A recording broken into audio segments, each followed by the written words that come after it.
자, 오늘 정치와이드는 산불 특보부터 시작하겠습니다. 지금 강원도 강릉 지역 오전에 산불이 발생을 했고요. 지금 뭐 진화를 어느 정도 했다는 소리도 들려오고 있는데 우선 사진부터 좀 소개해드리겠습니다. 바로 이 사진 지금 단적으로 보이는데요. 엄청난 검은 연기가 지금 강릉 지역을 다 덮고 있는 모습입니다. 곳곳에 보면 불꽃도 보이고요. 여기 뭐 밑에는 바닷가로 보이는데요. 지금 멀리서 보면 이렇게 마치 무슨 폭격을 맞은 듯한 이렇게 엄청난 연기들이 보이는 상황입니다. 여기 보면 지금 호텔로 보이죠? 이 연기의 높이가 이렇게까지 높이 올라온 상황입니다. 굉장히 심각했던 상황인데요. 그나마 다행히도 지금 어느 정도 주불은 잡혔다 이런 소식도 좀 속보로 들어오고 있는데 자, 그럼요. 지금부터 이 산불 현장에 나가 있는 기자 좀 연결해 보겠습니다. 지금 장진철 기자가 현장에 나가 있는데요. 장 기자, 지금 어디에 나와 있나요? 네, 저는 지금 강릉 경포 펜션 단지 앞에 나와 있습니다. 보면은 여러 가지 뭐 진화하는 모습도 보이는데 지금 산불 진화 상황 어느 정도 진행이 됐습니까? 네, 불이 난 지 8시간 만인 오후 4시 30분에 주불 진화가 완료됐습니다. 불이 시작한 건 오늘 오전 8시 22분쯤인데요. 초속 30m가 넘는 태풍급 강풍에 진화에 애를 먹었습니다. 강풍이 불어 진화헬기가 한 대도 뜨지 못했고 8,000리터급 초대형 헬기도 이륙조차 못했습니다. 지상 진화로는 한계에 다다르던 중 오후 들면서 바람이 점차 잦아들었습니다.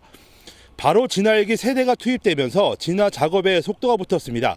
여기에 더해 하늘에서도 단비를 뿌렸습니다. 하지만 오전 내내 진화에 애를 먹으면서 피해는 눈덩이처럼 불어났습니다.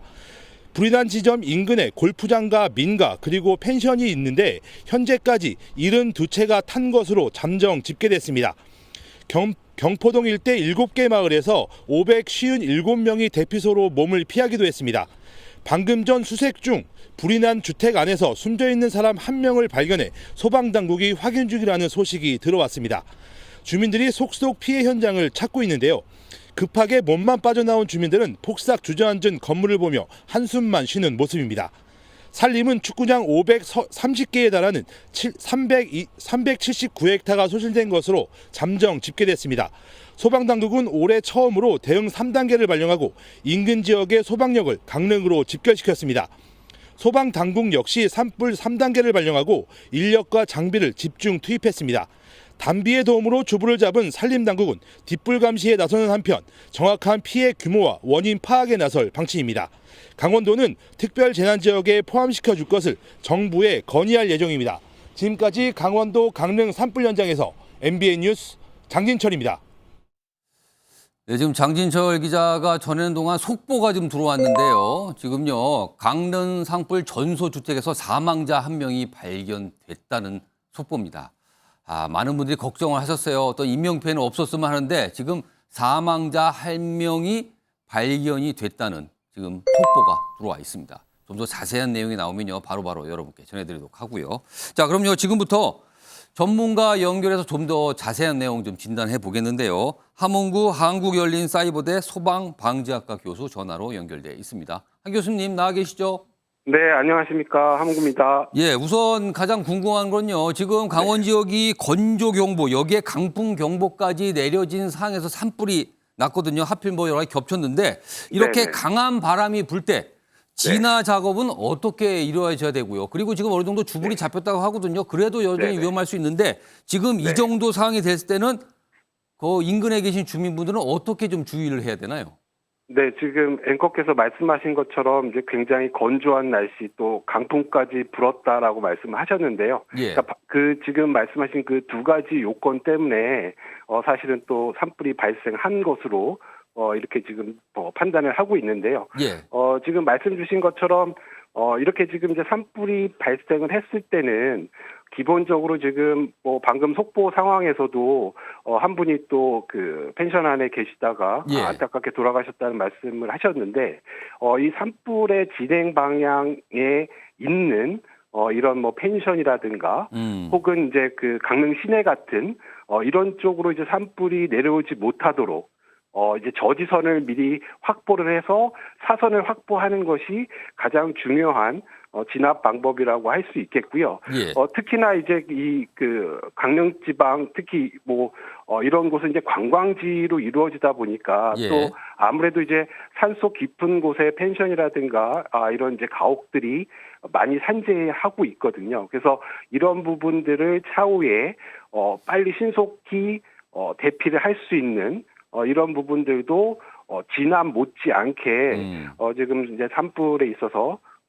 가장 최우선으로 고려해야 되는 그런 요건이라고 말씀드릴 수 있겠고요. 특히 이제 지금 오늘 산불 상황처럼 이렇게 가옥이라든가 어떤 민가 쪽으로 내려온다라고 하셨을 때는 빨리 안전한 곳으로 이제 대피를 해주셔야 되는데요. 예. 특히 이제 대피를 하실 때는 가옥 안에 여러 가지 이제 인화물질들이 있습니다. 가스통도 있을 수 있고요. 석유류도 있을 수 있고요. 그래서 이런 부분들이 어느 정도 이제 시간적 여유가 있다라고 하면 빨리 이제 제거를 하시고 대피를 해주시는 것이 가장 좋겠습니다. 네. 그러니까 산불이 발생했을 때 인근에 계신 주민분들이 해야 될 행동 요령까지 좀 설명해 주셨는데, 자 그런데요, 네네. 기억을 좀 돌려보면 2019년 4월 당시에 고성 속초 산불 많은 분들이 깜짝 놀랐고 진해도 굉장히 어려움이 있었는데, 이렇게 네네. 된다면 매년 봄철 강원 네. 지역 산불 계속 걱정해야 된다는 얘기가 되는 겁니까? 이걸 어떻게 봐야 됩니까? 네, 그렇습니다. 지금 많은 학자들이 기후 변화, 이상 기후 이런 얘기들을 하고 있는데요. 실제로 우리나라가 이제 봄철이라든가 겨울철 건조한 것은 사실이지만 예. 올해 같은 경우에 거의 엊그제 비가 내리기 전까지는 거의 일부 지방에서는 100일 동안 비가 한 방울도 안 내린 그런 지방이 많았거든요. 예. 특히 이제 강원도 같은 경우에 이제 대표적인 침엽수, 그러니까 소나무와 같은 침엽수 군락지이고요. 또 오늘처럼 강풍이 부는 날도 굉장히 많기 때문에 예. 앞으로도 안타깝지만 오늘과 같은, 그리고 앞서 말씀드린 고성 산불 이런 케이스가 앞으로도 계속 생길 가능성 굉장히 높습니다. 알겠습니다. 말씀은 여기까지 듣도록 하고요. 지금까지 함흥구 한국열린사이버대 소방방재학과 교수였습니다. 감사합니다. 네, 감사합니다. 자, 얼마 전에도 산불이 계속 있었죠. 그 다행히 비가 좀 와서 이제는 좀 안심을 해도 되는가 보다 했었는데 그게 아니었습니다. 여전히 건조한 곳이 많고요. 그리고 강풍까지 오늘 특히 서울 지역 등등등 거의 전국에서 강한 바람이 불었는데 강원도에서는요. 초속 30m까지 이를 정도로 강풍이 불면서 이 산불이 급속도로 퍼졌다고 합니다. 자, 여기 사진 좀 하나 볼까요? 지금 주택 쪽 보면은요. 이게 아까 사망자 속보 전에 들었는데 주택이 모두 전소가 된 사인들이 지금 계속 들어오는 상황이거든요. 그 모습 좀 보겠습니다. 여기 보시면요. 바로 이 주택 모습이 있는데요. 지금 사망자가 이 주택에서 발견된 건지 아니면 다른 건지 모르지만 지금 이런 식의 모습들이 꽤 많이 비쳤어요. 여기 보시면 오늘 낮 시간이에요. 이 주택은 이미 불이 붙었고요. 옆에 보면 거의 다 탔습니다. 지금. 굉장히 심각한 모습으로 지금 가는 겁니다. 아마 이 주택들 큰 피해가 났을 걸로 보이는데요. 많은 분들이 걱정하셨어요. 다만 인명피해가 좀 안 났으면 좋겠다. 그러나 지금 일단 속보로는요. 한 명이 지금 발견됐다. 이런 얘기가 좀 나오고 있는 상황입니다. 자, 이런 가운데요. 시간이 얼마 안 지났는데요. 얼마 전에 한 3, 40분 전에 김진태 강원지사가 지금 관련해서 산불 관련 브리핑을 좀 한 내용이 있는데 내용 영상으로 확인해 보겠습니다. 금일 16시 30분부로 강릉 지역 산불에 주불 진화가 완료됐습니다. 이렇게 된 데는 우리 진화 대원들의 정말 헌신적인 노력이 있었습니다. 헬리콥터가 4대가 떴고 진화 대원 2,764명이 와서 고생을 해주신 덕분입니다. 자, 지금 김진태 강원지사 얼마 전에 사실은요, 골프 연습장을 찾았다, 연가 이런 걸로 큰 논란이 있었는데 오늘은요, 본인이 약간 지휘를 하면서 브리핑까지 하는 모습 영상을 전해드렸습니다. 자, 산불 관련 내용 이 정도로 좀 정리하고요. 다음 이슈 그리고 정치와이드 본격적으로 출발하겠습니다. 보시죠.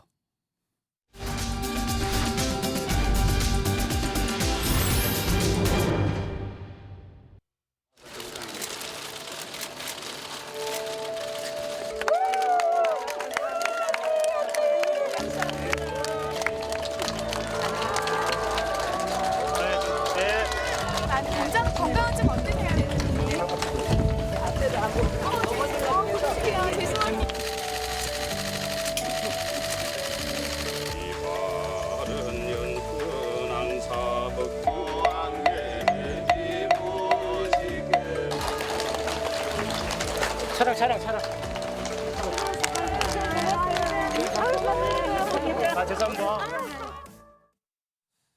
자, 지금 영상으로 먼저 소개해드렸는데요. 제목도 있습니다. 박은 동화사에, 문은 다큐영화. 두 명의 전직 대통령이 등장합니다. 이 주제에서는요. 전직 대통령 공개 행보 왜일까? 이렇게 제목이 되어 있습니다. 우선 박근혜 전 대통령의 오늘 행보 모습, 대구 동화사를 찾았거든요. 지금 방금 영상으로 전해드렸는데 화면으로 좀 더 설명드리죠. 여기 보시면요, 대구 사저 입주의 첫 외출입니다. 공개 외출이에요. 그동안 뭐 비공개로는 외출했다고 알려져 있죠. 근데 공개적으로는 처음 모습이었고요. 동화사 방문했습니다. 여기 보면 의원 스님과 뭐 오찬후 차담을 나눴다. 이렇게 뭐 모습들이 사진으로 좀 남아 있고요. 앞서선 영상으로 좀 전해드렸습니다. 지난 2022년인가요? 뭐 몇 년 지났는데 당시 박근혜 전 대통령이 뭐 달성, 뭐 대구 관련해서 한 얘기가 있거든요. 그 영상도 좀 따로 준비했습니다. 들어보시죠. 지난 5년의 시간은 저에게 무척 견디기 힘든 그런 시간들이었습니다. 힘들 때마다 저의 정치적 고향이자 마음의 고향인 달성으로 돌아갈 날을 생각하며 견뎌냈습니다. 제가 대통령으로 있으면서 국가와 국민을 위해 열심히 일한다고 했지만 이루지 못한 많은 꿈들이 있습니다. 그 제가 못 이룬 꿈들은 이제 또 다른 이들의 몫이라고 생각합니다. 예, 벌써 뭐 꽤 지난 영상까지 준비해서 전해드렸는데 박원석 전 정의당 의원님, 네. 얼마 전에 이명박 전 대통령의 공개 행보가 좀 있었어요. 이어서 박근혜 전 대통령도 공개 행보를 하지 않을까 했는데 역시나 있었습니다. 그리고 대구 동화사 방문이었습니다. 여기 뭐 화면에 보시면은 여기 글쎄요 뭐 지지하는 물론 보이죠? 뭐 얼굴 좀 자주 보여달라 뭐 이런 얘기가 있었어요. 다시 대통령 하이소? 뭐 이런 이게 뭐 응원의 표현일까요? 뭐 하여튼 이런 말도 오갔다 그러네요. 근데 별다른 대답은 없었다 이렇게 좀 적혀 있는데 공개 행보입니다. 일단 의도가 궁금한데 뭐 오늘 많은 언론들은 총선을 지금 딱 1년 정도 앞둔 시점이다. 이거하고 뭐 관련된 거 아니야. 이런 해석까지 있는데 이거 어떻게 판단하십니까?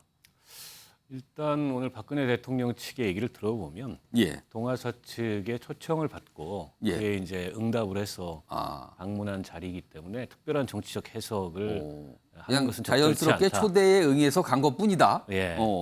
그럼에도 불구하고 이제 언론에서는 또 정치적 해석을 할 수밖에 없죠. 예. 박근혜 전 대통령이 그동안에 아마 건강이 많이 안 좋아가지고 예. 그동안에는 이제 건강을 회복하는 데 주력을 했던 것 같고 이제 그럼에도 불구하고 작년 지방선거 앞두고서 측근이라고 할 수 있는 유영하 변호사를 좀 예. 지원해달라 이런 메시지를 뭐 영상을 통해서 이렇게 냈던 적이 있어요. 예. 그래서 저런 이제 공개 행보가 과거와 같은 정치 활동은 아닐지라도 이제 오. 본인이 챙겨야 될 사람들, 주변 사람들에 대한 내년 총선을 앞두고 특히 그런 지원의 그 의미를 예. 갖는 거 아니냐, 그 지원을 시작한 거 아니냐 이런 해석이 한편으로 있고요. 어.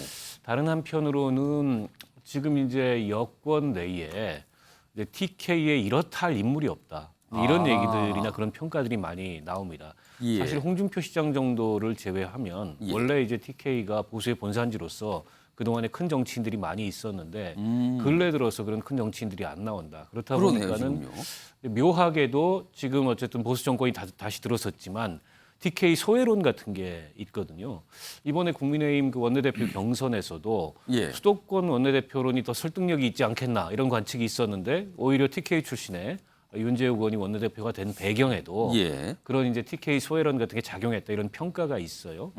어떻게 보면은 정치적 공백이 있는 거죠 TK에. 예. TK 그 유권자들의 그런 기대에 비추어서는 내년 총선을 앞두고서 뭐 여당이든 야당이든 여러 예. 가지 변화들이 있을 텐데 그런 변화의 가운데 만약 그런 TK 소외론 목소리가 커진다면 박근혜 전 대통령이 이미 정치를 떠나긴 했지만 예. 자연스럽게 정치적으로 주목을 받고 거기에 이제 좀 무게가 실리는 그런 상황이 만들어질 수도 있어서 박근혜 대통령이 뭐 정치 일선에 나서 가지고 정치적 예. 발언을 활발히 하거나 그러지는 않겠지만은 보수층의 그런 기대나 이런 것들이 여전히 있기 때문에 그와 관련해서 내년 총선에 좀 지금보다 더 주목을 받게 될 가능성도 없지 않아 있다. 저는 그렇게 봅니다.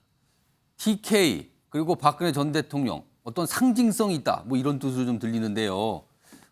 박근혜 전 대통령의 메신저로 통하죠. 유영하 변호사. 오늘 정치와이드가 좀 취재를 통해서 몇 가지 얘기를 좀 들은 게 있어요. 여기 화면으로 정리되어 있는데 이렇습니다. 바로 요거가 있는데요. 오늘 행보는 공개 행보.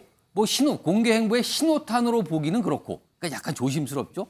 너무 공개 행보에 여기에 좀 주목을 안 했으면 좋겠습니다라는 바람인 것 같고요. 근데 앞으로도 대구의 시장 방문 등 소소한 활동 이어갈 예정이다. 요 내용을 좀 덧붙였습니다.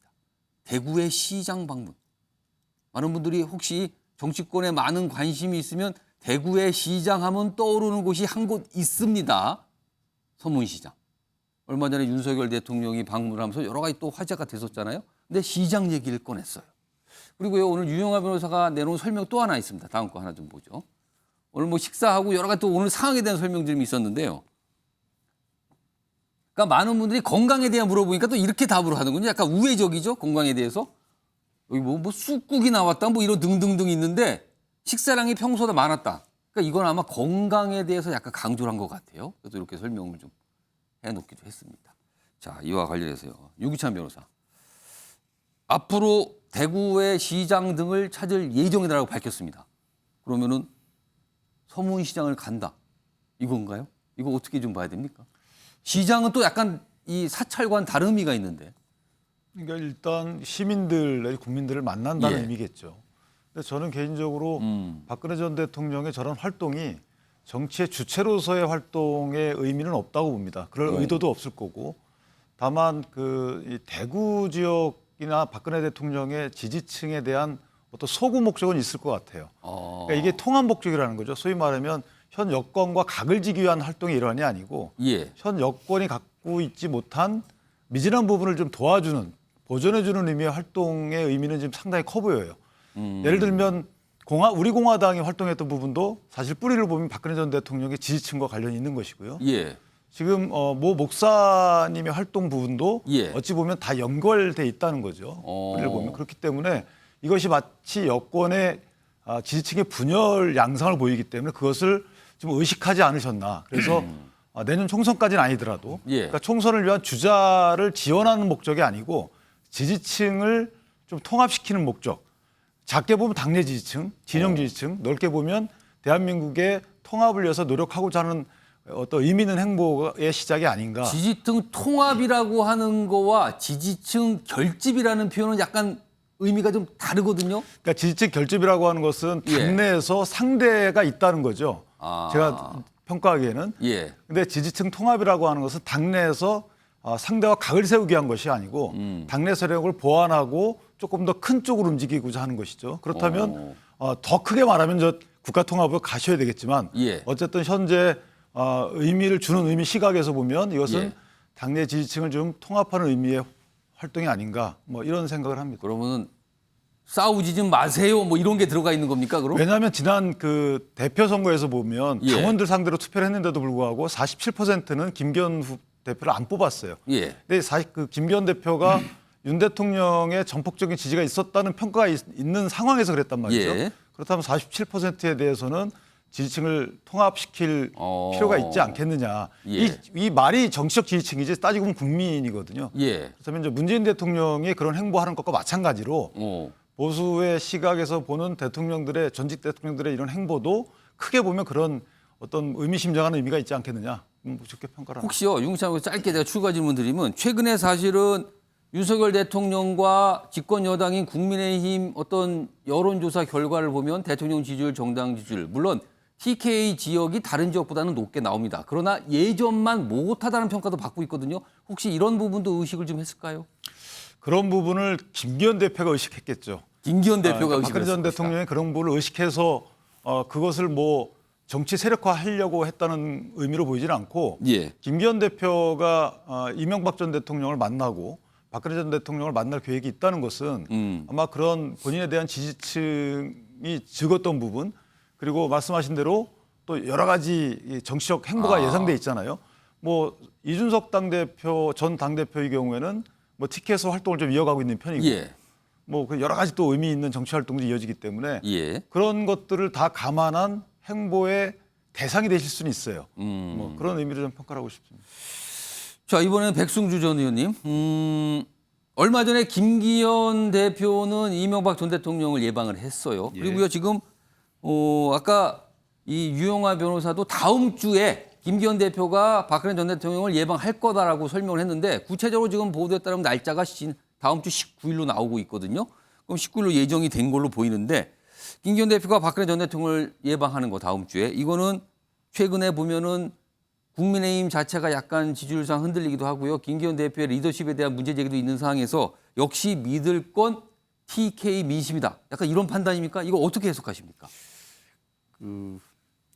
우선 저는 박근혜 정부의 국방부 차관을 했습니다. 예, 그래서 예. 오늘 그렇죠. 건강한 모습으로 시민들 만나고 예. 또 동화사를 찾는 모습 보고 여러 가지 감회가 듭니다. 예.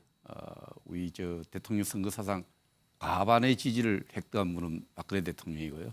또 많은 국민들이 사랑을 받았죠. 사랑을 받고 있고 그런 점에서 참 의미 있다고 생각하고요.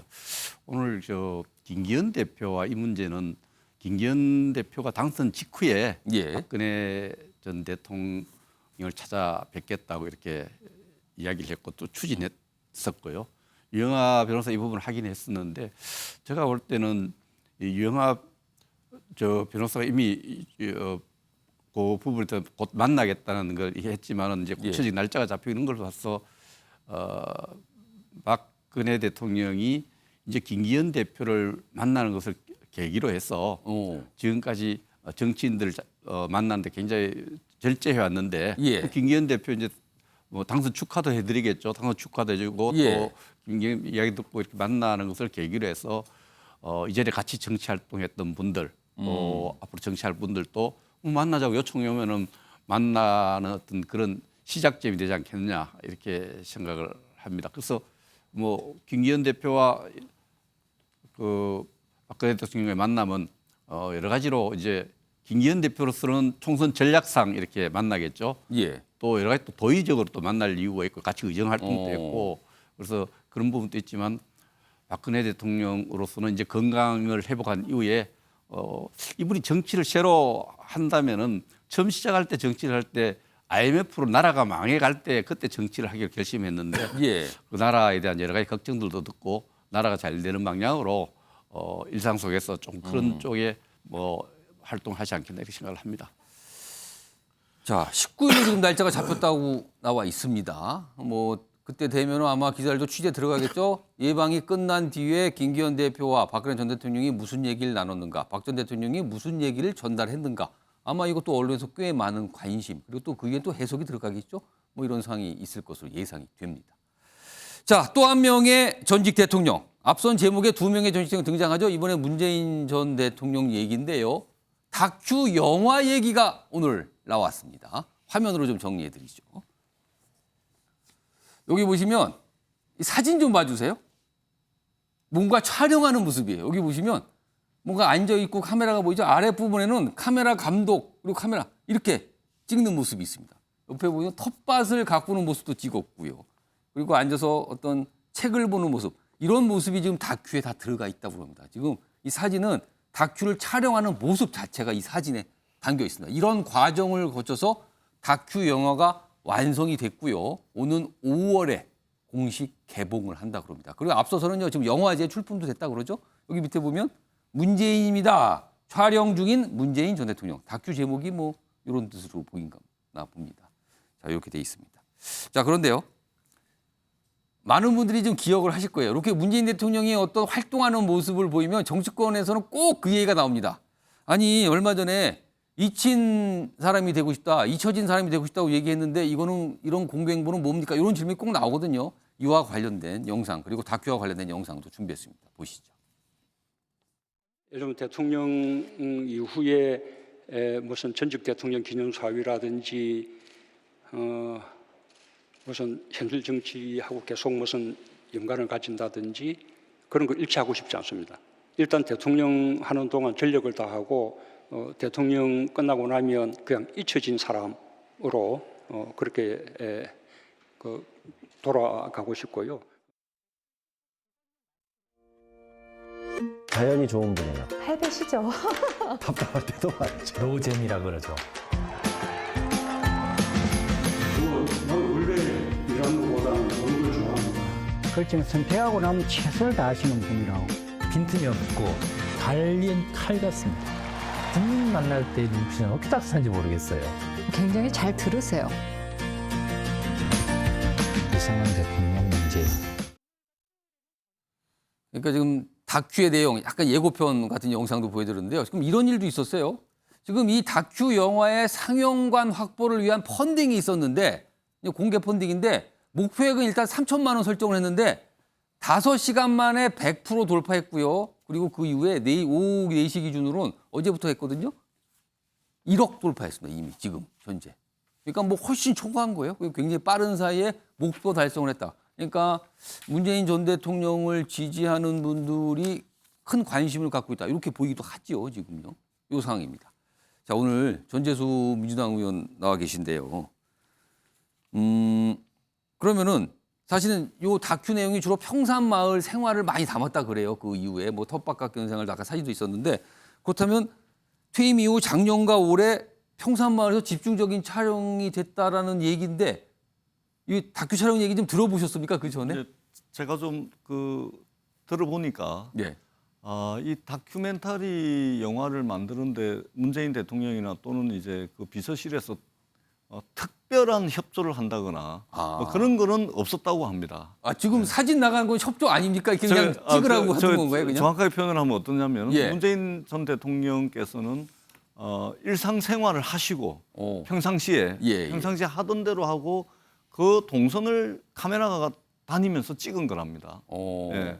그다음에 그 뭐 이야기나 이런 것들은 이제 감독이 뭐 이렇게 저렇게 콘티를 짜가지고 했겠죠. 예. 그렇기 때문에 무슨 특별한 뭐 기획 의도를 가지고 특별한 배려를 해가지고 다큐멘터리를 만든 것은 아니라고 이제 이야기를 들었고요. 다만 조금 전에도 이제 문재인 전 대통령 이제 멘트가 나왔지만, 과거 기자회견 때 한 얘기. 잊혀진 삶 여기에 지금 포커스가 맞춰져 있는데 그 앞에 수식어를 보시게 되면 이제 현실 정치 이야기 나옵니다. 현실 정치와 관계를 맺지 않는 또는 이제 전직 대통령 기념 사업과 같은 이런 거 하지 않는 잊혀진 삶이라 그러는 거거든요. 그러니까 잊혀진 삶의 원래 뜻은 뭐냐면 현실 정치로부터 소환되지 않고 현실 정치에 관여하지 않고 그러나 전직 대통령으로서 살아있는 사람이 집에만 있을 수는 없는 거 아닙니까?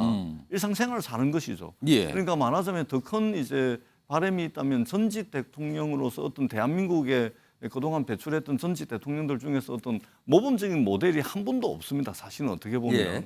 그렇기 때문에 그런 어떤 전직 대통령으로서 모범적인 모델을 만들고 싶은 소박한 저 생각은 있을지는 몰라도 잊혀진 삶이라는 것은 현실 정치에 소환되지 않고 현실 정치에 관여하지 않겠다라는 의미가 정확한 것이죠.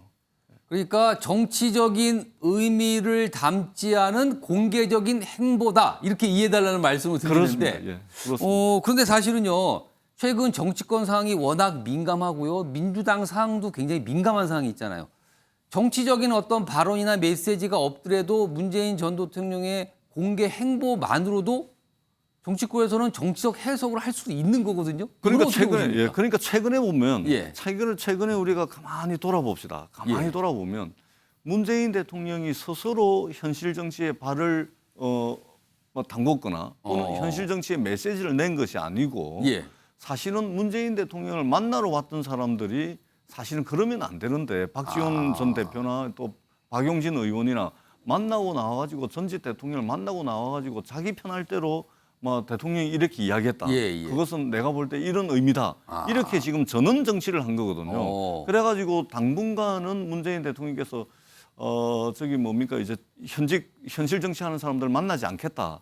그런 입장도 냈어요. 그래가지고 최근에 이제 원내대표 출마하려고 하는 사람들이 평산마을에 비서실에 전화해가지고 좀 대통령이 좀 찾아뵈면 안 되냐라고 전화들을 많이 하는데 당분간은 지금 정치하는 사람들 만나지 않겠다라고 이제 말씀을 하셨어요. 이것은 뭐냐면 현실 정치와는 거리를 두겠다는 겁니다. 그리고 제가 볼 때도 조금 전에 박근혜 대통령 나오셨는데 어떻든 탄핵이 된 대통령이든 어떤 대통령이든 간에 대한민국의 전직 대통령으로서 그분들을 따르는 지지자들이 있고 그 지지자들을 향해서 때로는 분열이 있는 곳에 통합의 메시지를, 갈등이 있는 곳에 화합의 메시지를 내가지고 지지자들을 향해서 예. 대한민국 국민들의 마음을 한 곳으로 좀 모아내는 대한민국 전체 전직 대통령, 국민 전체의 전직 대통령으로서 말하자면 그런 행보들은 저는 상당히 좀 저는 필요하다고 봅니다. 그리고 대한민국이 배출한 전직 대통령으로서 어떻게 보면 국가의 예. 소중한 자산 아니겠습니까? 예. 그런 차원에서 어떤 모델을 만들어 나가는 행보는 저는 필요하다고 생각을 합니다. 그런 차원에서 박근혜 대통령이든 문재인 전 예. 대통령이든 충분히 이해할 만하고, 다만 현실 정치는 하게 되면 당장 갈등을 더 큰 갈등을 만듭니다. 싸움을 더 큰 싸움으로 예. 만들거든요. 그렇기 때문에 현실 정치와는 철저하게 거리를 이제 좀 두면서 어떤 통합의 메시지, 이것들을 좀 지속적으로 전직 대통령으로서 낸다면 국민 통합에 상당히 저는 일조하는 그런 전직 대통령 모델을 만들어 나갈 수 있을 거다, 그런 생각을 해봅니다. 백승주 전 의원님, 윤기찬 변호사도 뭘 하는데 바로 이렇게 드릴게요. 백승주 전 의원님, 우선 사실은 앞서서 영상이 있었지만 문재인 대통령이 재임 중에 기자회견 통해서 앞으로 퇴임하면은 잊혀진 사람이 되고 싶다라는 얘기를 남겼거든요. 그리고 나서 지금 공개 행보가 좀 몇 가지 나온 거예요. 이 두 가지가 같이 갈 수 있는 건가? 지금 전재수 의원님은 그건 같이 갈 수 있는 거라는 걸 강조해 줬거든요. 근데 혹시 마찰을 빚는 건 아닌가? 어떻게 판단하십니까? 저는 전재수 의원님하고 생각을 100% 공감을 합니다. 예. 우리가 전직 대통령 지금 100세 시대 아닙니까? 예. 100세 시대 때 이런 살아가는 모습에 대해서 국민들 궁금해하는 분들 있잖아요. 그분들 다큐도 만들고 또 이렇게 활동하는 모습, 생활하는 모습 보여주는 자연스럽게 예. 저는 뭐 긍정적으로 봅니다. 또 우리가 전직 대통령님들의 그 참 해야 될 일상적인 생활 모습, 이런 또 정상적으로 생활하는 이런 모습들 예. 그립지 않습니까? 이제 이게 우리 사실 정파적으로 의식이 돼 있어서 문재인 대통령 싫어하는 사람 저거 나오는 것도 또 이상하게 생각하고 또 뭐 이렇게 하는 분들도 있는데, 저는 대통령 끝내고 저렇게 생활하는 부분도 있구나, 또 저렇게 예. 생활하는구나. 외국 대통령 다 그렇게 합니다. 그리고 자연스럽게 받아들일 필요가 있고요. 예. 다른 대통령님들도 이렇게 좀 또 다른 또 작가들이 이렇게 생활하는 모습을 조명해주고 이러면은 이것이 오히려 우리 사회 통합이라든지 우리 사회 건강한 우리 사회를 만들어가는 데 도움이 되지 않겠느냐. 의도를 갖고 뭘 이런 거 그렇게 해석하기보다는 뭐 의도를 보고 존재감을 갖고 예. 정치 개입을 이렇게 해석하기보다는 박근혜 대통령이나 문 대통령이나 이렇게 대통령직을 끝낸 분들의 다양한 사회에 공헌하는 모습, 국가에 공헌하는 모습, 저는 보고 싶었습니다. 윤기찬 변호사는 윤기찬 변호사 아까 발언 기회 요청하시는데 약간 다른 생각이 있으신 것 같아요. 네, 저는 생각이 다른데요. 예. 이게 이전에 작년부터 기획된 거라고 알고 있어요. 그렇죠. 이게 시간이 좀 걸린 겁니다. 그러니까 예컨대 영화관에 상영할 정도면 지금 전재수 의원께서 말씀 주신 그런 아름답죠. 그런 거면 예. 대통령의 일상만 만약에 거기에 담았다 그러면 저도 상당히 보기 좋을 것 같아요. 그런데 만약에 거기에 출연하신 분들이 전직 관료들이 출연하셔서 인터뷰를 하시거나 그때 추진했던 정책에 대해서 타당성을 말씀하시거나, 정책 또는 정치 상황에 대해서 얘기를 꺼내거나, 예를 들면 2018년도 남북 정상회담 말씀하시거나 뭐 어떤 굵직한 사건들을 말씀하시게 되면 이건 재평가하고 연관되는 거죠. 그러니까 전 정부는 이렇게 했다. 근데 현 정부와 대비되는 부분이 없잖아 있단 말이죠. 예. 그래서 지금 만약에 그런 정책적인 문제들을 넣어서 만드신다 그러면 이건 정치죠. 근데 그런 것들이 빠지고 사람 자체를 그냥 그리셨다 그러면 전 상당히 좋은 평가를 받을 것인데 예. 그렇지 않다면 다큐가 정치적 드라마로 오해를 받을 소지가 있다. 그래서 박원석 전 의원님, 앞서서 지금 다큐 얘기했는데 그 앞서서는 평산마을 책방도 문을 열었거든요. 그리고 문재인 전 대통령이 SNS 활동도 꽤 활발히 하는 편입니다. 뭐 여러 가지 활동들이 있는데 최근에 민주당 굉장히 민감한 상황에 놓여 있는 상황에서 특히 책방 많은 분들이 방문할 거 아니에요? 정치인도 방문할 텐데 또 다른 어떤 전원 등을 통해서 문재인 대통령이 민감한 민주당 상황에 혹시라도 본이든 본이게 아니든 영향력을 행사할 수밖에 없는 상황이 될 가능성, 이거 어떻게 보십니까? 최근에 그런 논란을 의식해서 예. 당분간 정치인들을 만나지 않겠다라고까지 이제 말씀을 하셨어요. 예. 그러니까 전직 대통령들도 뭐 현실 정치에 계셨던 분들이기 때문에 전직 대통령의 행보를 둘러싼 정파적인 해석을 완전히 배제하기는 어려운데 정치권에서 그걸 가지고 갑론을박하거나 공방을 벌이거나 뭐 이러진 않았으면 좋겠다는 생각이 듭니다. 예. 사실 우리가 전직 대통령이 여러 분 계셨지만 정말 좀 모범 삼을 만한 그런 퇴임 이후에 예. 그런 전직 대통령의 모델이 별로 없어요. 예. 감옥에 가시거나 또 뭐 불행한 선택을 하시거나 그랬기 때문에 저는 지금부터라도 이제 전직 대통령들도 연세도 꽤 됐고 예. 그리고 현실 정치에 아무리 전직 대통령이 의지가 있다 그래도 영향력을 발휘할 수가 없습니다. 그 자체가 비정상적이고 예. 다만 이제 전직 대통령의 존재 혹은 그 행보를 둘러싼 정치적 해석들이 너무 많이 따르는 것 같아요. 그 평산마을 책방만 하더라도 사실은 문재인 대통령이 책을 좀 가까이 하고 예. SNS에 책 소개도 많이 하셨고 고향에 내려갔는데 그 평산마을 주민들이 여러 가지로 불편을 많이 겪었잖아요. 그 인근에 시위도 있고 소음도 있고. 예. 그래서 고향 마을을 위해서 뭔가 좀 했으면 좋겠다 이런 그 생각을 가지고서 책방을 연 건데 저기가 또 이른바 이제 친문계가 결집하는 아지트가 되지 않겠냐 이런 어떤 정치적 해석이 그렇죠. 문두 열기 전에 나오는 예. 게 제가 보기엔 너무 과하다는 생각이 들고 어찌됐든 간에 전직 대통령은 국가 원로고 또 국가적인 자산입니다. 예. 그리고 전직 대통령이 아무리 잊혀지고 싶어도 현실 정치의 중심에 선 인물로서는 잊혀지는 게 바람직하다고 생각하지만 자연인으로서 어떻게 잊혀질 수가 있습니까? 그걸 궁금해하는 분들도 예. 있고 지지자들도 여전한데 근데 그런 점은 그런 점대로 인정해야지 저 일거수일투족에 대해서 비단 문재인 대통령만 제가 말씀드리는 게 아니에요. 예. 박근혜, 이명박 이제 서면복권대 두 전직 대통령에 대해서도 마찬가지인데 자꾸 정치적 해석을 붙이고 그걸 정쟁거리로 삼는 것 자체가 예. 제가 보기엔 이제는 우리가 좀 넘어서야 될 그런 이제 문제고 좀 더 성숙해져야 되지 않을까 싶습니다. 자, 그럼 패널 분들의 조언 이런 거 너무 이렇게 정치적 해석하면 좀 안 됩니다. 이런 조언을 계속 해주는데 뭐 알겠습니다. 그런 걸 봐드려서 이 정도로 좀 매듭을 짓고요. 다음 주제는요. 전우원 씨 등장하는데 최근에 뭐 여러 가지 얘기했지만 오늘도 특히 비자금 얘기를 아주 구체적으로 내놨거든요. 관련된 주제로 넘어가겠습니다.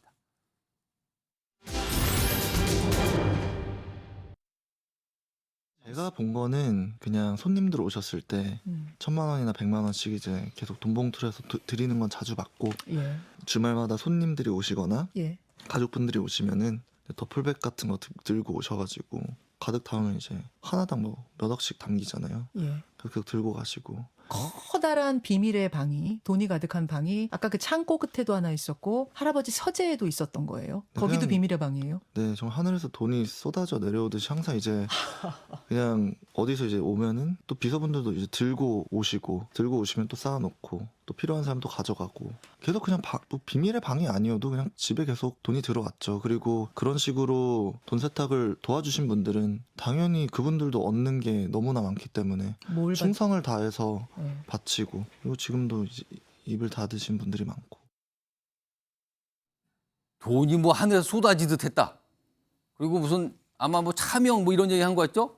뭐 관리하신 분들이 입을 닫고 있다. 뭐 충성 뭐 이런 얘기까지 꺼낸다는 상태도 굉장히 구체적인 얘기를 꺼내놓고 있어요. 자, 윤기찬 변호사.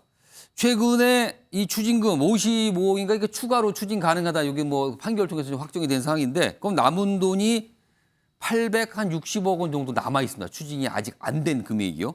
그런데 이게 현재로서는 불가하다고요?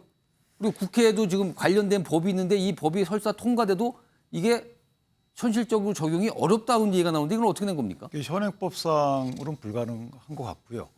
만약에 이제 입법이 돼가지고 이걸 소급해서 상속인에게도 뭐 추징할 수 있다라는 법률이 만들어진다 하더라도 예. 그 이제 헌법에 비춰보면 위헌의 소지가 있어요. 그러니까 행위시의 법률에 의해서 재산권을 박탈당해야지. 과거에 일어났던 일은 소급해서 안 법안을 된다는 만들어서 거네요. 재산권을 박탈당하는 것은 안 되는 거거든요. 헌법 조문에 있어서 아마 그 위헌적 법률이 만들어질 것 같지는 않은데 만약에 만들어진다 하더라도 또 시비가 또 있는 거죠 서로 간에. 저게 만들어진다 하더라도 문제입니다. 왜냐하면 상속 재산 자체가 예. 찾아내야 돼요. 근데 상속 재산이 지금은 상속 재산이 지금 찾아진다는 것은 사망할 당시에 이미 재산이 있었고 이것이 예. 자녀분들한테 이전이 됐다는 거거든요. 그렇다면 현실적으로도 사실 적용하기 어렵다. 따라서 저런 의혹적에도 불구하고 환수될 재산을 찾기는 어려운 거고 다만 한 가지 법리는 있을 수는 있어요. 어떤 겁니까? 전두환 전 대통령이 사망하기 이전에 그 유래된 재산을 누군가에게 줬고 예. 그 누군가는 그걸 알면서 취득해서 갖고 있다. 이럴 경우에는 법리적 검토가 좀 필요할 부분은 없지 않아 있습니다만 이 돈이 약간 뭔가 문제가 있는 걸 알았다 이거죠. 그러면. 그렇죠. 사망 전에 이전하고 그 이전받은 사람이 그런 사실을 알고 있었다라는 것을 입증하게 되면 환수의 여지가 있을 법리적 검토가 필요한데 이것은 뭐 환수 담당하는 검사 측에서 검토를 할 것으로 생각합니다.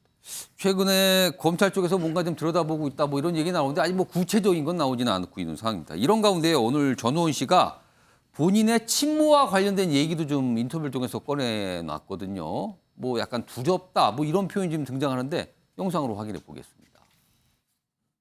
저희 가족에 있어서는 가장 약자시고 또 가족들은 다 자본력이 워낙 강하기 때문에 변호사를 충분히 다 사용을 하고 원하는 대로 법의 심판을 피할 수 있는 그런 능력이 많은데 어머님은 아무래도 그런 가족들에 비해서는 그런 게 적고 하다 보니까 두려워하시는 마음이 제일 크시죠. 아, 그래도 아들이 이렇게 정말 일가 중에 처음으로 세상에 얼굴을 내보이고 사과를 하고 이 모습 보면 되게 뿌듯하고 자랑스러우실 것 같은데. 그 부분에 있어서는 되게 자랑스러워하시고 또 우시면서 고맙다고 하시더라고요. 자, 친모와 관련된 얘기를 꺼냈는데요. 그리고요, 오늘 이런 내용이 지금 공개가 됐어요. 어머니로부터, 친모로부터 받은 메시지를 공개했는데 이런 거예요. 여기 엄이라고 돼 있잖아요. 그러니까 이 어머니가 보낸 거예요, 아들에게. 근데 이렇게 돼 있습니다. 할아버지, 친척, 아주머니한테 계속 무서운 느낌의 문자가 오고 전화가 와서 읽어보지도 않고 지우고 차단해버렸어. 요 문자는 아들에 대해서 뭔가 격려하는 거잖아요. 뭐 어떤 역할을 한 자랑스러운 너를 알아보는 거 좋은 거다 뭐 이렇게 했는데 이 앞서 문자는 뭔가 무서운 느낌의 문자가 오고 전화가 온다. 아들한테 약간 답답함을 얘기한 것 같기도 하죠. 박원석 전 의원님. 예. 이게 뭘까요? 어떤 걸로 보이십니까 이게? 그 전두환 씨의 일가가 여전히 많이 있지 않습니까? 그래서 간접적으로 그 일가로부터의 어떤 위협 같은 게 최근에 이런 상황과 맞물려서 있는 게 아닌가. 최근에 전우원 씨도 여러 가지 얘기하지만 이 친모도 여러 가지 얘기 좀 꺼내놓은 상황이었거든요. 네, 뭐 그렇게 추정이 되고요. 물론 뭐 전우원 씨가 아버지인 전재용 씨나 혹은 전두환 전 대통령의 직계 가족들로부터 최근에 어떤 연락을 받은 건 없다 그래요. 아예 아무도 연락을 하지 않는다. 그래서 본인의 친모하고만 연락을 주고받고 있다 이렇게 방송에서 인터뷰하는 거를 들었는데 아마 전우원 씨는 한편으로는 광주에 가서 그 5.18 희생자들에 대한 사과를 계속하면서 다른 한편으로는 본인이 봤던 그리고 본인이 겪었던 전두환 씨 일가의 비자금 문제를 계속 폭로할 예정인 것 같아요. 근데 앞서 이제 윤경 변호사님 말씀해 주셨지만 저게 법적으로 얼마나 추징이라든지 사후 조치가 가능할지는 모르겠는데 저런 폭로 자체가 직계 가족으로부터 나온 거기 때문에 굉장히 구체적입니다. 그 폭로 내용도 보면 의미가 없지는 않다고 생각하고 그로 인해서 형성되는 어떤 사회적 압력이나 또 이런 사회적 분위기 그로 인해서 전두환 씨 일가가 자발적으로 지금 미납 추징금을 내놓든가 하는 방안이 있을 것 같아요. 그런 차원에서 지금 전우원 씨가 어쨌든 저런 폭로를 통해서 형성하고 있는 분위기는 굉장히 좀 중요하다고 봅니다. 전우원 씨가 아마 이런 내용까지 굳이 공개한 거는 이렇게 공개적으로 하는 게 더 보호를 받을 수 있다 이런 걸 아마 생각한 것 같아요. 그렇죠. 뭔가 무서운 느낌의 문자가 지금 친모가 받고 있다 이런 내용까지 오늘 공개를 한 상태이거든요. 무서운 느낌의 문자와 전화 이게 무슨 뜻인지는 모르겠습니다만 뭔가 좋지 않다라는 거는 분명히 보입니다. 지금 이 상황은요. 자 이런 가운데요. 다음 하나 보겠는데 전우원 씨가 또 공개한 게 하나 있어요. 본인의 SNS상에 외 증조부 얘기를 좀 꺼내놓은 게 있어요. 그 화면으로 좀 보겠습니다. 여기 보시면 제 친어머니의 친할아버지, 그러니까 지금 외 증조부가 되죠. 최창용님 여기 보면 독립유공자 묘역에 안장이 되신 분이라고 그래요. 독립유공자입니다. 대한민국의 자랑스러운 독립유공자. 이거를 강조를 합니다. SNS에. 최창용님 국립대전현충원에 지금 여기 묘역에 안장이 돼 있다 그래요. 이 부분입니다. 하나 더 보죠. 그러면서 여기 보면 뭐 사진도 좀 있고 있는데 외종부 최창용님 자랑스러운 독립유공자다. 이거를 강조를 합니다. 본인이. 자, 백승주 전 의원님. 사실은요. 본인이 있던 친가 관련된 폭로를 하고 있는 상황이에요. 그런데 여기서 지금 갑자기 외종조부가 독립유공자임을 공개를 해요. 이거는 글쎄요. 이른바 전두환 전 대통령 일가와 거리두기 차원일까요? 이걸 어떻게 보십니까? 저는 지금 전우원 씨의 오늘 모습 이렇게 보면은 자꾸 오버랩되는 부분이 우리 국민들도 혼란을 줄 것 같아요. 저는 동영상을 통해서 그 마약을 먹고 방송을 하고 죽음에 이르기 직전까지 가는 그 동영상을 제가 직접 동영상을 찾아서 봤는데요.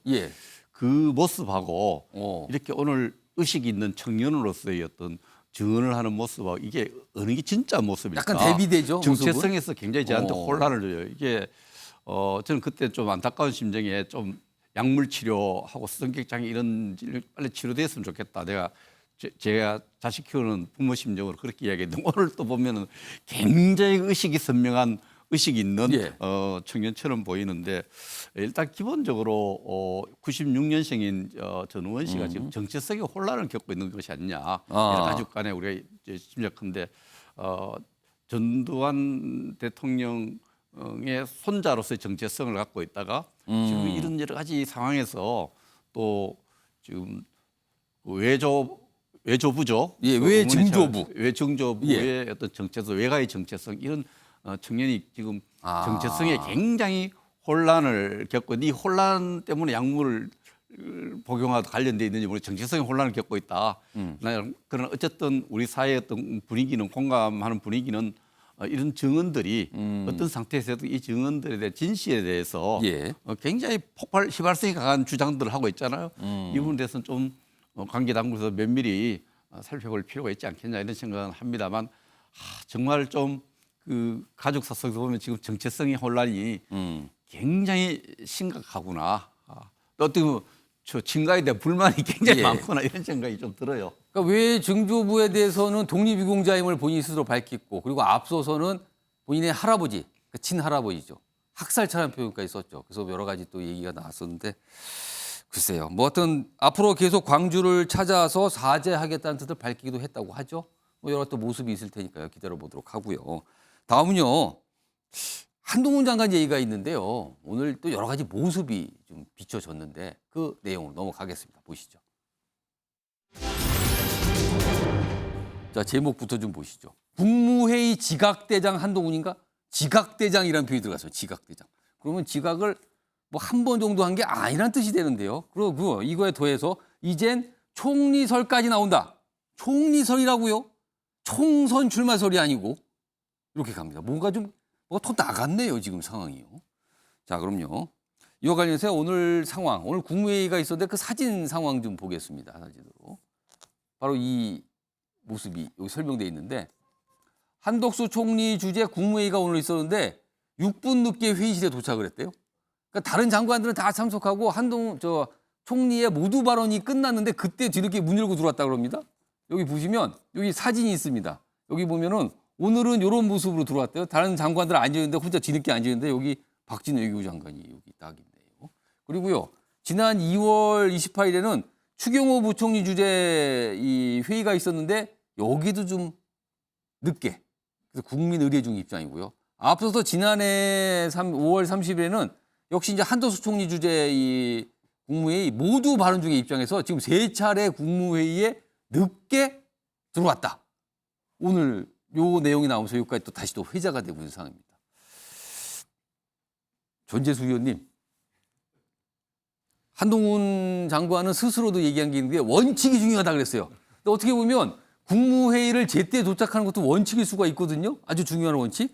근데 오늘 같은 경우는 사실은 총리의 모두 발언이 끝난 그 뒤에 문을 열고 들어와서 약간 많은 장관들이 쳐다보는 모습까지 좀 있었는데 이거 글쎄요. 그리고 유독이 보면 또 공통점이 대통령 주재 국무회의가 아니라 총리나 부총리 주재 국무회의 있거든요. 그 3번이나 되었어요. 이거 어떤 이유가 있다고 보십니까? 저도 이제 그 청와대에 있으면서 대통령께서 주재하시는 국무회의라든지 또는 이제 정부종합청사에서 총리나 또는 부총리가 주재하는 회의를 저도 이제 참관도 많이 해보고 배석도 많이 해봤는데 이런 경우는 없죠. 간이 배 밖에 나오지 않고서는 6분 늦게 도착한다? 6분이 아니고 한 10분 정도 일찍 도착해서 옷매무시도 한번 만지고 이 넥타이도 한번 만지고 목도 좀 숙이고 약간 차담도 아니, 하고 그렇습니다. 뭐 이러죠. 예, 그렇습니다. 그러니까 이게 사실은 국무위원으로서 있을 수 없는 일입니다. 요즘 우리가 있잖아요. 일반 회사에서도 저러지 않습니다. 일반 회사에서도 이제 뭐 사장이나 뭐 오너가 뭐 주재하는 회의에 뭐 임원급 정도 되는 사람이 저렇게 올 수가 없는 것이죠. 더더구나 일국의 국무위원 아닙니까? 있을 수가 없는 일이죠. 제가 볼 때는 기강에 상당한 문제가 있는 것이다. 근데 유독 대통령 주재 국무회의는 안 늦었어요. 그러니까 대통령께서 주재하는 국무회의는 따박따박하고 아마 미리 가서 아마 대기를 했을 겁니다. 그다음에 총리와 부총리가 주재하는 회의는 이제 뭐 지각해버리고 그러니까 뭐냐면 전반적으로 국무총리께서 책임 총리에 걸맞는 위상에 걸맞는 역할을 제대로 못 하시다 보니까 국무위원들의 어떤 기강이 조금 해이해진 것이 아닌가. 예를 들면 총리가 기강을 다 잡고서 예. 책임 총리의 역할을 정확하게 하고 있으면 예를 들면 장관에 대한 추천권이나 또는 장관 해임 건의권을 대통령에게 적극적으로 행사하는 그런 책임 총리라면 저렇게 지각하겠습니까? 불가능한 일이죠. 그렇기 때문에 저는 이제 정부 차원의 어떤 기강 회의가 있는 것 같고 그 다음에 또 하나는 뭐 지각 대장이라는 말씀을 하셨는데 국회 오시면 싸움 대장이거든요.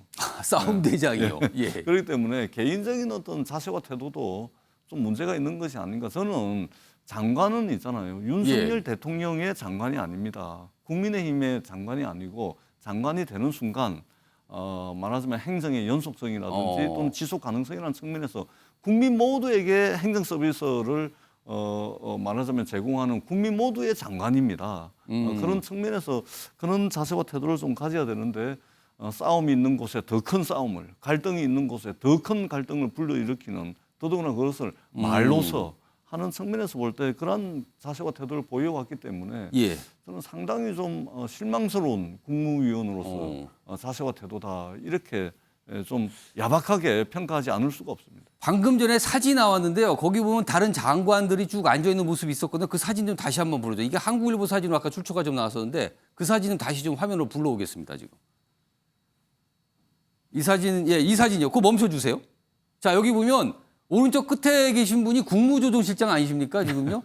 근데 약간 쳐다보는 표정이 그리 탐탁치 않아 보이죠, 지금요? 탐탁지 않아 보일 뿐만 아니고 옆에 계신 분들 표정 보세요.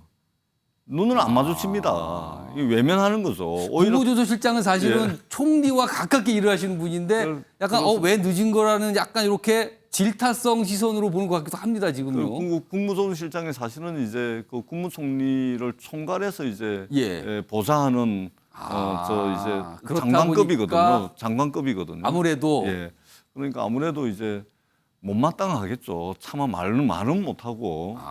그래서 저는 사실은 이게 그 언론에 잘 노출이 안 되는 사진인데 아마 언론에서 아마 거의 특종 비슷하게 한 것 같은데 안 보이는 곳에서 잘해야 되는 겁니다. 안 보이는 곳에서. 그런 측면에서 굉장히 좀 아쉽다, 실망스럽다 이런 말씀을 드립니다.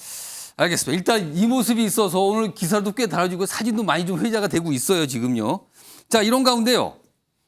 아까 제목으로 봤는데 두 번째 제목 있죠? 총리설까지 나온다. 총리설 관련 얘기를 오늘 하신 분이 있거든요. 그 내용 영상으로 확인해 보겠습니다. 행정부에서는 지금 장관을 그럼 총선까지면 2년인 한 건데 지금 장관을 더 해야 된다 그런 말씀이실까요? 뭐 꼭 장관만 하라는 법이 있어요? 아니 뭐 국무총리 하면 안 됩니까? 국무총리를 하면 국정의 전반을 익히게 돼요. 지금 한 당관이 그냥 뭐 연세가 몇인가? 70 몇 년생이에요. 뭐 괜찮죠, 뭘 그래요. 여러 가지로 그 소양을 기를 수 있는 좋은 기회니까 그렇게 기른 다음에 정치권에 들어와서 대통령을 해도 늦지 않지 않냐는 핵심은 거죠. 경험. 자, 박원석 전 의원님, 윤여준 전 장관, 뭐 여러 가지 이런 거 정치권에서 깊게 좀 보시는 분 중에 한 분인데, 총리설 가능성을 제기했는데 이게 가만히 이게 분위기를 보니까 말하는 분위기 보니까 한 장관이 지금은 정치판에 들어가지 않았으면 좋겠다 이 뜻입니까? 아니면 나중에 들어가도 상관이 없다 이 뜻입니까? 이거 어떻게 들으셨습니까? 저도 오늘 아침에 저 방송을 들었는데요. 지금 한동훈 장관의 내년 총선 출마를 둘러싸고 여러 가지 관측들이 있습니다. 아마 윤여준 전 장관께서는 경험이 좀 더 필요하다 이런 취지의 말씀인 것 같아요. 저분이 이제 검사만 하다가 지금 법무부 장관을 하고 있는데 사실은 뭐 검사의 연장선 비슷하지 않습니까? 법무부 장관의 업무라는 게.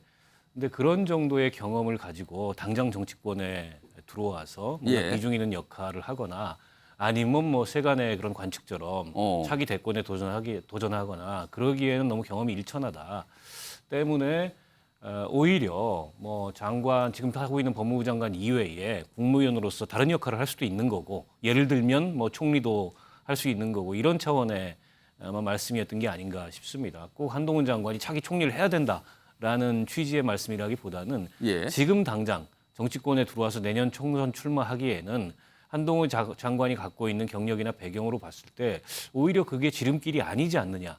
한동훈 장관이 뭔가 향후에 정치를 하려면 뭔가 좀 더 충분한 준비가 필요하지 않느냐. 이런 취지의 얘기로 들었습니다. 이런 가운데요. 오늘이 아니라 뭐 얼마 전에 하겠죠. 오늘 한동훈 장관 관련해서 또 얘기를 하신 분이 하나 있는데 바로 정광훈 목사입니다. 정광훈 목사가 한동훈 장관 보면 몇 명에 대해서 얘기를 했는데요. 일단 그 영상부터 어떤 내용인지 확인해 보겠습니다. 국민의힘 정당의 장 차관들 당신들 뭐하고 있어? 내 마음에 드는 사람은 3명밖에 없어. 한동훈 법무부 장관, 이상민 행자부 장관. 이상민 행자부 장관이 말이야 지금 직무정지된 상태 아닙니까 지금? 당신들이 지금 뭐하고 앉았어? 정신들 나가가지고 말이야. 싸움하는 것부터 좀 배우라고. 싸움하는 것부터. 그 다음에 원희룡 국토부 장관 얼마나 잘해. 그 잘하는 걸 자랑도 못해요. 원희룡 장관이 하는 걸 보면요 정말로 마음에 싹 들어. 백승주 전 의원님, 뭐 3명 얘기했는데 특히 한동훈 장관 얘기를 먼저 했거든요. 그러니까 본인 굉장히 마음에 든다라는 인물 중에서 꼽았어요. 대표적으로. 자, 이 정광훈 목사 얘기는 이른바 강성 우파의 생각입니까? 한동훈 장관을 바라보는. 근데 만약에 그렇다면 사실 한동훈 장관이 중도총회 표심 호소력이 있는가 이렇게 또 연결되는 질문이 나오거든요. 이거 어떻게 판단하십니까? 우리가 국민들이 정광훈 목회자라서 정광훈 씨를 착 보면 안 돼요. 자유통일당이라는 정당을 만들고 정당을 운영했던 정치인입니다. 그러면 약소 정당의 정당 대표죠. 근데 이번에 이 정광훈 목사가 이렇게 회자되면서 다른 정치인들이 다 낚여들인 것 같아요. 예.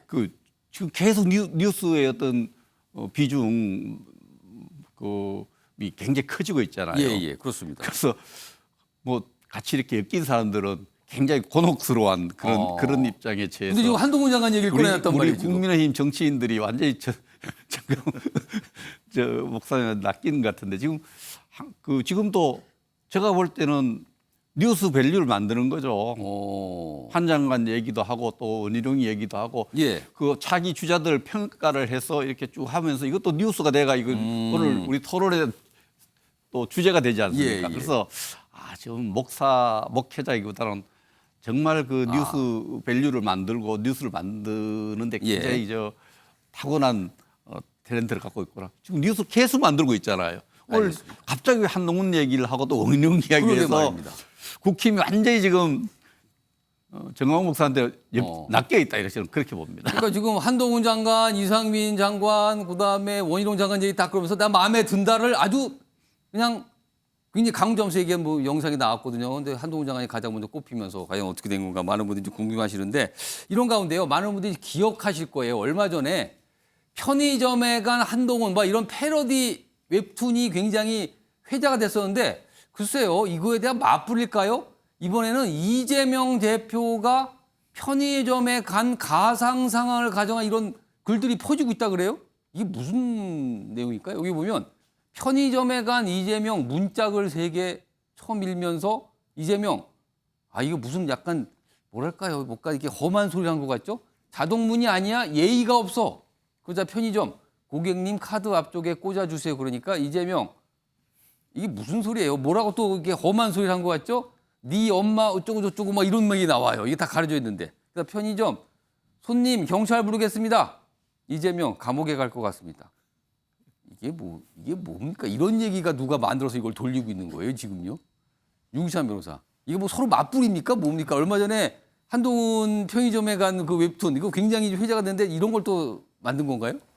그러니까 한동훈 편의점에 간 저 웹툰 같은 경우에는 사실은 이제 저게 있었던 내용들이 실제 한동훈 장관이 말하는 게 아니다라고 이제 반박하면서 실제 이재명 대표가 말했다고 알려진 그런 내용들로 저걸 만든 거예요. 그런데 어쨌든 저 글을 보는 당사자들은 개인적으로 저게 바람직한 여부는 떠나서 당사자들은 당사자들 각자에 대한 리스크를 표현한 거다. 저는 이렇게 본인들이 이해하는 것이 화도 나고 보기도 싫겠지만 어쨌든 국민들 중에 일부라도 날 보는 시각이다. 그러니까 나에 대한 리스크다라고 보시고 그것을 해칭할 수 있는 방법을 강구하는 것이 저는 큰 정치인이 되는 길이 아닐까 그렇게 생각합니다. 예컨대 한동훈 장관의 경우에는 국회에서 하는 거 보면 상당히 설득력 있는 말을 하죠. 그런데 의외로 공감을 얻지 못하는 경우도 있어요. 그러니까 저 웹툰의 기본적인 분위기는 그냥 아주 따박따박 무슨 얘기를 하는데 사람을 난처하게 만든다. 약간 이런 분위기였거든요. 그러니까 논박에서 승리한다고 마음을 얻는 것은 아니거든요. 또 이재명 대표에 대한 저 내용을 보면 어쨌든 본인에 대한 리스크가 좀 표현이 돼 있기 때문에 그것을 잘 받아들일 필요가 있지 않을까라는 생각을 합니다. 그러니까 풍자는 그냥 풍자로 받아들이면 될 것 같다. 뭐 이런 말씀을 좀 해주신 것 같습니다. 자, 지금 아까 마지막 영상에 정광훈 목사가 뭐 한동훈 장관 등등등 뭐 마음에 든다 이렇게 뭐 약간 평가하는 듯한 이런 영상이 있었는데 지금 사실 국민의힘은 정광훈 목사와 관련된 어떤 뭐랄까요 갈등 상황 내용이 이게 완전히 정리가 된 것 같지 않거든요 지금요. 자 그럼요 이 주제 조금 좀 지금부터 이어가 볼 텐데 어제도 정광훈 목사가 뭐 여기 회견 통해서 꼬집어낸 내용 중에 소개가 안 된 부분이 좀 있어요. 관련 내용 준비했습니다. 들어보시죠. 상대방 당에서 공격을 하면 몰라도 같은 당에서 왜 싸우고 그러냐 말이에요. 이래가지고 200석 하겠습니까? 에? 우리의 목표는 한국교회의 목표는 다음 돌아오는 총선에서 200석을 서포트하는 것이 한국교회의 목표입니다. 얼마 전에 당 지도부를 불러서 윤석열 대통령이 만찬하면서 장관들 중에 누가 못하는지 다 가르쳐주세요. 윤석열 대통령 내가 다 가르쳐드렸어. 정광훈 목사 서열이 높다든가 국민의힘에서 영향력이 있도록 크다든가. 제가 당 대표한 사람입니다. 우리 당에 서열 없습니다. 그래요? 그 이유도 마찬가지예요. 자기 나름대로 서열을 매겼는지 모르겠는데 우리 당에 누구도 그에게 서열을 준 사람 없어요. 그래요? 국민의힘에 정광훈 목사가 영향력을 끼치고 있는 거는 같습니다. 본인은 그렇게 하고 싶을 거예요. 그러나 우리 당은 제가 경험한 국민의힘 앞에 뭐 자유민주당도 마찬가지고 그런 영향을 받지 않았습니다. 박원석 주노님 이 영상 중간에 일 못하는 장관 이런 얘기가 있거든요. 그걸 본인이 다 알려줬다. 그러니까 내용을 들으면 대통령께 알려줬다 이 뜻이 됩니다. 지금 이거 무슨 상황입니까 이거는? 저 장면을 보니까 아마 정광훈 씨가 교회에서 자기 신도들을 앞에 놓고 설교를 하는 것 같아요. 저는 본인 신도들 앞에서 자신의 위상을 과시하기 위한 일종의 허세가 아닌가 싶고. 허세로 보인다. 저 말을 믿기 어렵죠. 만약 저 말이 일부라도 사실이라면 굉장히 큰 문제인 거죠. 그러니까 만찬 때 참석한 당 지도부에게 못하는 장관 이런 얘기 해주세요 했는데 본인이 알려줬다 이거잖아요 지금. 아니 무슨 전광훈 씨가 그 지금의 국민의힘의 무슨 그 비공식적인 스승도 아니고 정광훈 씨가 무슨 권한과 무슨 자격으로 그런 얘기를 할 수 있으며 설사 정광훈 씨가 허세로 국민의힘 정치인들 앞에서 그런 얘기를 했다 하더라도 국민의힘 의원 그 전 정치인들이 그걸 듣고 그걸 대통령실에 전달했다? 이걸 어떻게 믿을 수가 있습니까? 저는 그 국민의힘 김기현 대표가 최근에 정광훈 씨의 저런 그 얘기와 관련해서 단호하게 선을 못 끊는다 이런 당내의 문제 제기가 있잖아요. 그래서 물론 이제 정광훈 씨는 우리와 관계없는 사람이기 때문에 신경 쓸 필요가 없다라고 얘기하지만 정광훈 씨와 관련돼서 뭐 정광훈 씨의 말에 부한해동하거나 혹은 지난번 김재원 최고위원처럼 정광훈 씨 앞에 가가지고 당론으로 결정된 사항에 대해서 다른 소리를 한다거나 이런 경우에는 좌시하지 않고 단호하게 그건 일벌백계 하겠다라는 의지의 표명이 필요하고 거기서 정광훈 씨가 더 오버한다면 그에 대해서 뭐 법적 조치가 됐든 그런 대응이 필요한데 무슨 이유인지는 모르겠지만 김기현 대표의 대응이 별로 단호하지 않은 것 같다. 이런 느낌을 저도 받습니다. 지금 정광훈 목사와 관련해서 지금 국민의힘에서 참 여러 가지 시선이 있는 것 같고 또 얘기하시는 여권 인사도 있는데요. 김문수 위원장 지금 뭐 정부 직책 하나 맡고 계신데 이 어제 언론 인터뷰 중에서 지금 나오고 있는데요. 김문수 위원장이 한 얘기가 이런 게 있어요. 위기 시에 촛불 집회는 매주 하는데 왜 정광훈만 요구를 하는가? 약간 두둔하는 것 같죠? 다른 내용도 있습니다. 나라가 위기일 때 기독교 신자들이 구국일선에 나섰다. 지금까지 그랬다. 그리고 과거 3.1운동 얘기까지 하면서 다 기독교 신자다. 그럼 이게 무슨 얘기가 되는 걸까요? 위기에 기독교인들이 구국의 일선에 나서는 것은 정당하다. 이게 김문수 위원장이 하고 싶은 말인 것 같네요. 위기 땐 기독교가 일선에 나섰다. 자, 전재수 의원님. 이거 김문수 위원장의 의견 어떻게 좀 들으셨어요? 저는 이 윤석열 대통령께서 김문수 전 의원을 경제사회노동위원회 위원장으로 임명할 때부터 야 이렇게 실력이 없을까? 이렇게 사람이 없을까? 이렇게 이제 생각을 했었는데 최근에 돌아가는 모습을 보면 사람이 없어서 김문수 전 의원을 임명한 게 아니다. 윤석열 정부와 윤석열 집권 세력이 상당히 지금 우경화하고 있고 극우의 길을 향해 가고 있는 것이 아니냐. 이런 이제 굉장히 걱정스러운 마음이 많이 듭니다. 왜 그러냐면 이 경제사회노동위원장이라는 것은 사실은 이제 사용자와 노동자 사이에 중재를 해가지고 어떤 이 갈등을 조정하고 타협을 이끌어내는 말하자면 사회적 대화 기구입니다. 그렇죠, 거기가. 근데 이 말하자면 정강훈 목사하고 손잡고서 극우 정치인의 길을 걸었던 이 김문수 의원을 여기에다가 이제 또 자리에 앉혔단 말입니다. 뿐만 아니고 최근에 김광동 씨인가요? 진실화해위원장. 이분은 5.18 광주민주화운동에 북한군이 개입했다라는 주장을 여전히 하고 있는 사람을 세상선지에 진실화해위원장으로 앉혔습니다. 이것은 과거사를 제대로 규명을 해가지고 억울한 현대사의 희생자들을 어떻게 진상규명하는 그런 국가기구거든요. 그러니까 말이 안 되는 임명을 쭉 했는데 아니나 다를까 이런 시점에 김문수 경사노위 위원장이 지금 나서가지고 정광훈 씨를 두둔하는 거 아닙니까? 저건 두둔할 수밖에 없습니다. 왜냐하면 저 위원장이 되기 전에 김문수 전 의원이 정광훈 씨하고 같은 노선을 같이 집회하고 같은 정치적 행보를 했던 분입니다. 그렇기 때문에 한 몸이에요. 그러니까 지금 김기현 당대표께서 우리 당 당원 아니다 이렇게 이야기를 하지만 사실은 윤석열 정부에서 일을 하고 있는 사람들과 끊을래야 끊을 수 없는 관계들이 쭉 있는 겁니다. 그러니까 정광훈 목사 입장에서는 국민의힘에 지분이 있다고 생각하는 거죠. 영향력이 있다고 생각하는 것이죠. 그렇기 때문에 이것은 국민의힘이 이전에 힘들고 어려울 때 정광훈 목사를 이용을 해가지고 광화문에서 집회를 얼마나 했습니까? 정치적 동원이 필요할 때 정광훈 목사가 동원하는 그 신자들 그거를 정치 동력으로 삼아가지고 말하자면 그렇게 했지 않습니까? 그러고 난 뒤에 정권 교체되고 난 뒤에 뭔가 좀 살만하니까 이제는 불편한 거예요. 이런 세력들이. 그렇기 때문에 사실은 뿌린 대로 거둔다라는 이야기를 지금 국민의힘이 그대로 지금 그거를 뿌린 대로 거두고 있는 겁니다. 그렇기 때문에 정광훈 목사하고 일정하게 선긋기가 저게 가능할까? 저는 가능하지가 않다. 이렇게 봅니다. 사실 국민의힘 내부에서 정광훈 목사가 선긋기를 해야 된다 강한 주장이 있고 당도 뭐 그런 거로 소극적이지만 설명한 상에서 김문수 위원장의 저런 발언이 나와서 좀 주목이 됐거든요. 그 내용 관련해서 뭐 여러 가지 또 얘기도 있는데 기다려보도록 하고요. 다음은 마지막 주제. 시간이 한 5분여 남았는데요. 마지막 주제 좀 다뤄보도록 하겠습니다. 보시죠.